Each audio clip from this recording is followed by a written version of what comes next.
Hola, queridos amigos, Dios los bendiga. Les habla nuevamente el pastor Arnulfo de los Santos. Es un placer tenerlos en esta séptima lección de este curso llamado La Fe de Jesús.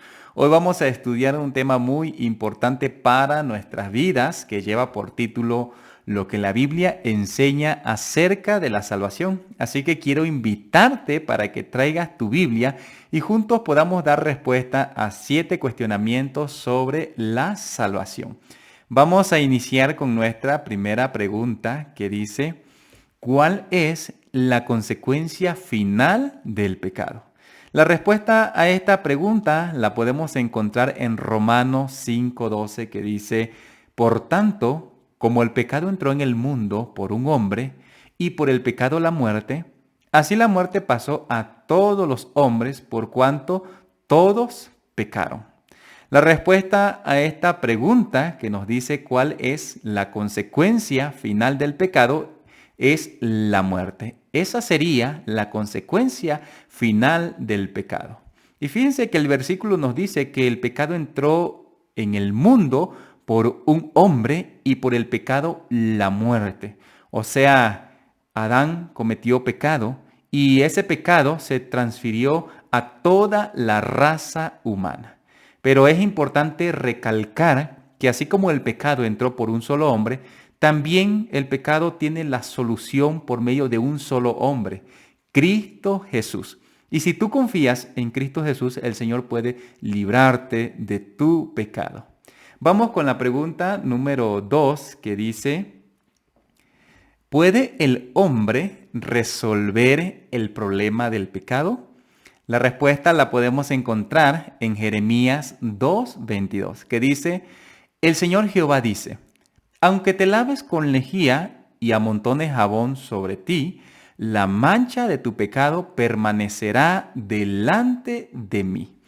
Es interesante ver la respuesta que tiene Jeremías 2:22 para nosotros, porque dice que no podemos nosotros resolver el problema del pecado. Dice el versículo, aunque te laves con lejía y amontones jabón sobre ti. No podemos nosotros librarnos del pecado, porque el pecado es como una mancha, pero esa mancha no se quita con nuestras propias fuerzas, con nuestros propios méritos.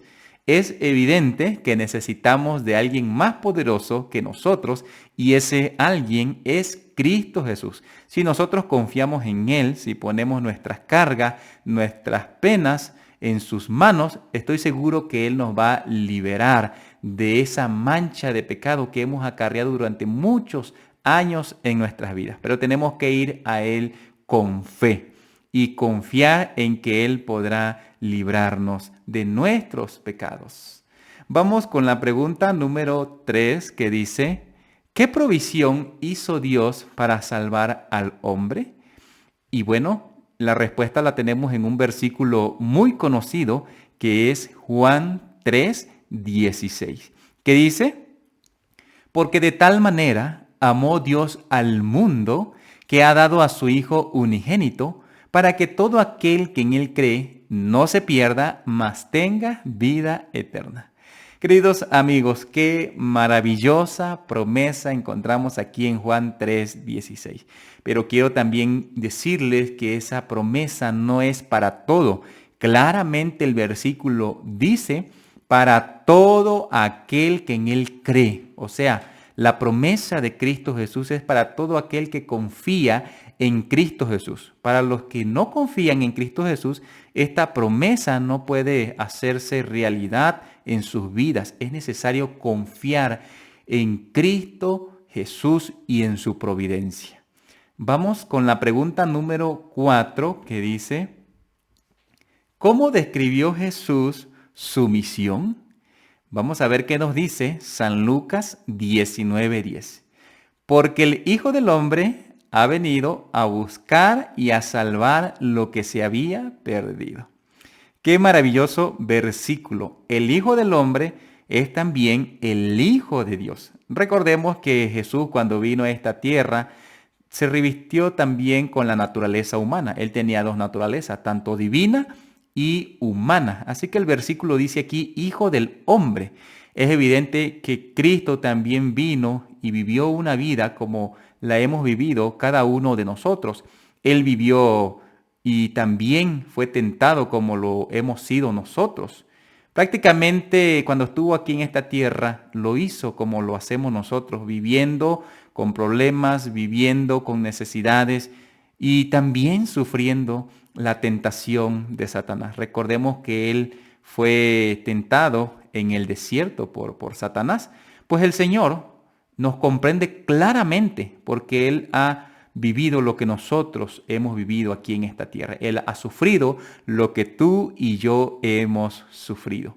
Entonces, ¿cómo describió Jesús su misión? Porque el Hijo del Hombre ha venido a buscar y a salvar lo que se había perdido. O sea, la misión de Cristo Jesús era venir para que nosotros pudiésemos obtener la salvación. La muerte de Cristo Jesús dio pues pauta para que tú y yo pudiésemos ser salvos. Si Cristo no hubiese venido a esta tierra, no habría plan de salvación. Prácticamente el ser humano solamente esperaría la muerte y nada más, porque no habría plan de salvación, no habría vida eterna. Entonces, el plan de Cristo Jesús y su misión es salvar lo que se ha perdido, que es el hombre que cayó en pecado.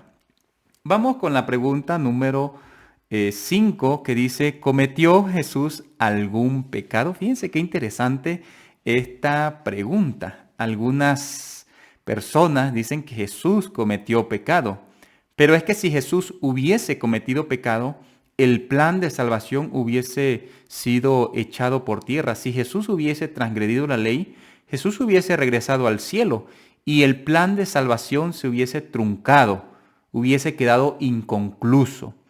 Es por eso que cuando Cristo vino tenía que cumplir la ley al pie de la letra. Y fíjense lo que dice Hebreos 4:15. Porque no tenemos un sumo sacerdote que no pueda compadecerse de nuestras debilidades, sino uno que fue tentado en todo según nuestra semejanza, pero sin pecado.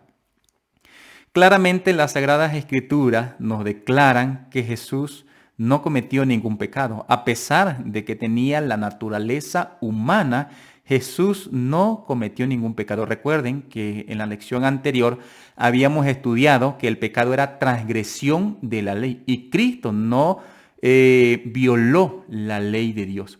Y esa ley nosotros la podemos encontrar en Éxodo 20, donde están los 10 mandamientos, pero no tan solo en Éxodo 20, sino durante el transcurso de todas las Sagradas Escrituras. Cuando nosotros la leemos vamos a encontrar que esa ley está implícita en toda la Biblia. Entonces, cuando Cristo vino a este mundo, Dios no violó la ley, porque Cristo es Dios. También tenemos que tomar en cuenta la divinidad de Cristo Jesús.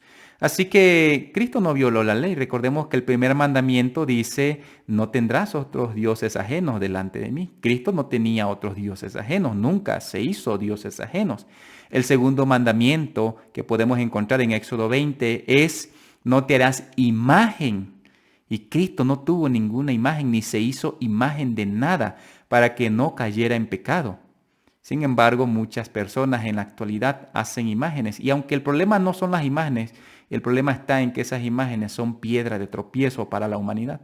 El tercer mandamiento dice, no tomarás el nombre de Jehová tu Dios en vano. Jesús nunca tomó el nombre de Jehová Dios en vano. Él siempre confió en el Padre y vivía de la mano con Él, caminaba literalmente con Él. El cuarto mandamiento dice en Éxodo 20, acuérdate del día sábado para santificarlo. Este es un mandamiento que ha sido eliminado durante el transcurso de los tiempos.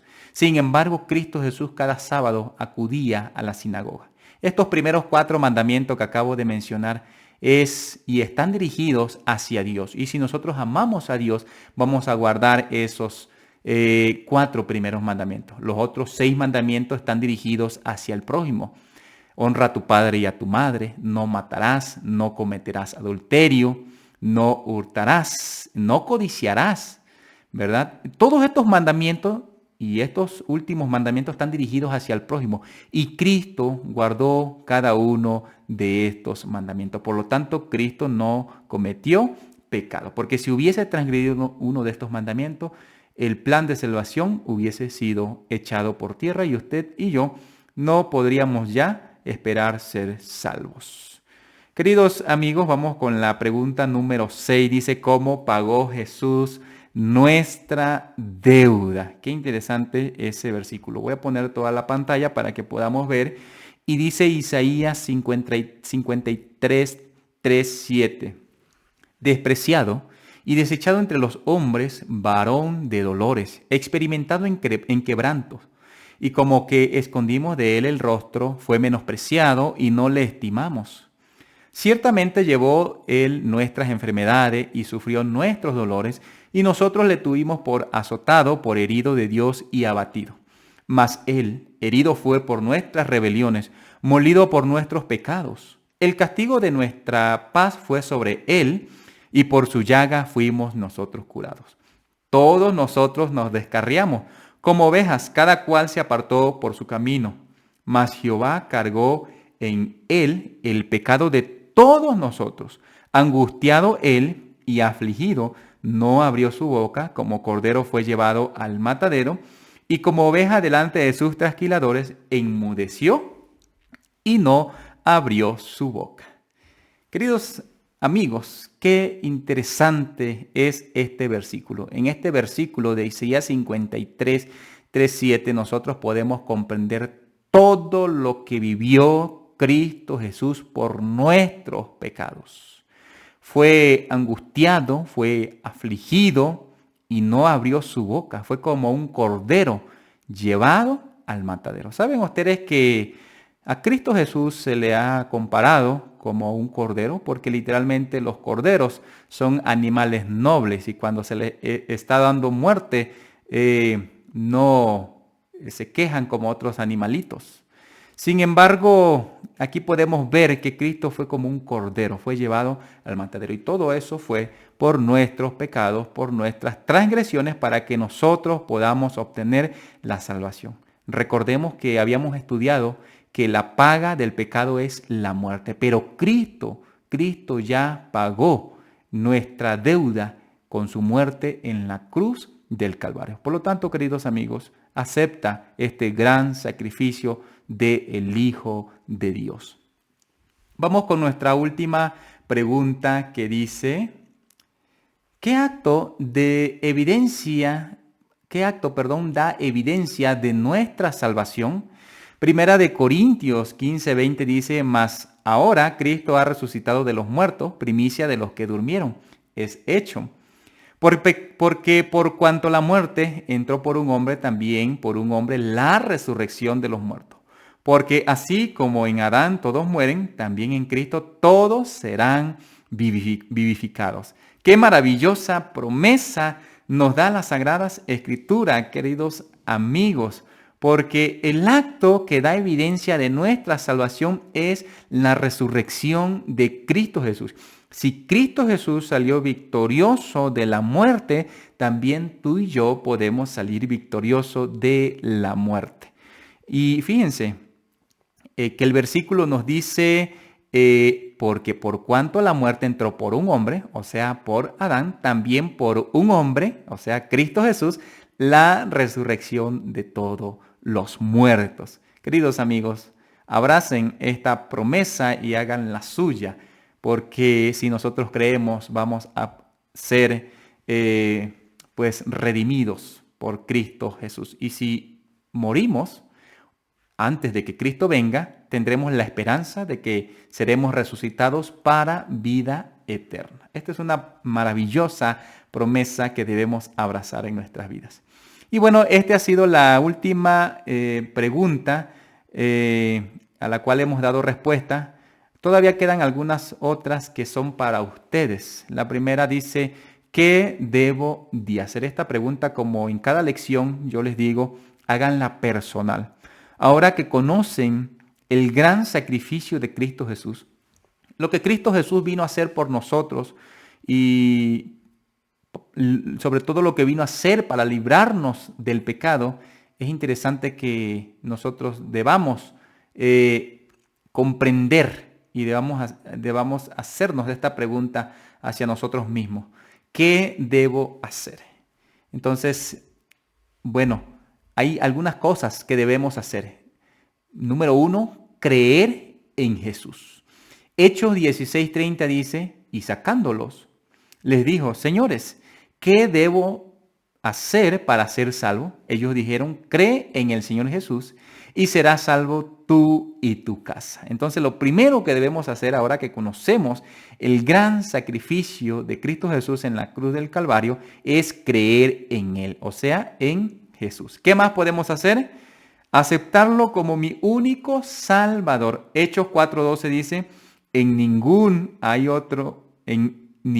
otro hay salvación, porque no hay otro nombre debajo del cielo dado a los hombres en que podamos ser salvos. Qué maravillosa promesa. Entonces nosotros lo que tenemos que hacer es aceptarlo como único Salvador, porque en ningún otro nombre dado a los hombres debajo del cielo podemos obtener salvación. Solamente en Cristo Jesús. Solamente a Él tenemos que ir. Él es el único mediador entre el hombre y Dios. Si existe otro mediador, tiene que ser falso, porque solamente hay un mediador, Cristo, nuestro Salvador. Vamos a continuar y bueno, ¿qué más podemos hacer? Abrirle la puerta de mi corazón. Apocalipsis 3:20 dice, he aquí yo estoy a la puerta y llamo. Si alguno oye mi voz y abre la puerta, entraré a él, cenaré con él y él conmigo. Si yo les preguntara, ¿quisieran estar con Cristo allá en el cielo? ¿Quisieran estar con Él, cenar con Él allá en el cielo? Qué maravillosa promesa. Yo creo que todos responderían que sí. Pero es importante que abramos la puerta de nuestro corazón. Y bueno, vamos concluyendo con la resolución, mi resolución. Esto es algo personal. Repite conmigo estas palabras. Creo que Jesús murió por mí. Lo acepto como mi único Salvador. Le entrego mi vida y mi corazón. La última pregunta dice, ¿lo aceptas? ¿Aceptas que Cristo es el único que puede salvarte? Si es así, permíteme hacer una oración por ti. Oramos. Padre nuestro que estás en el cielo, santificado y glorificado sea tu divino y santo nombre. Gracias, Señor, te damos por este estudio de la salvación. Sé que todos los que estamos viendo este video queremos ser salvos, pero es necesario que tengamos fe. Por lo tanto, hoy, Señor, queremos pedirte que nos des fe para que podamos creer en ti, en que tú puedes salvarnos del pecado y puedes darnos la vida eterna. Bendice a todos los que han escuchado esta lección. Los pongo en tus manos en el nombre de Cristo Jesús. Amén. Muy bien, queridos amigos, hemos llegado ya al final de esta séptima lección y mi deseo es que el Señor te bendiga.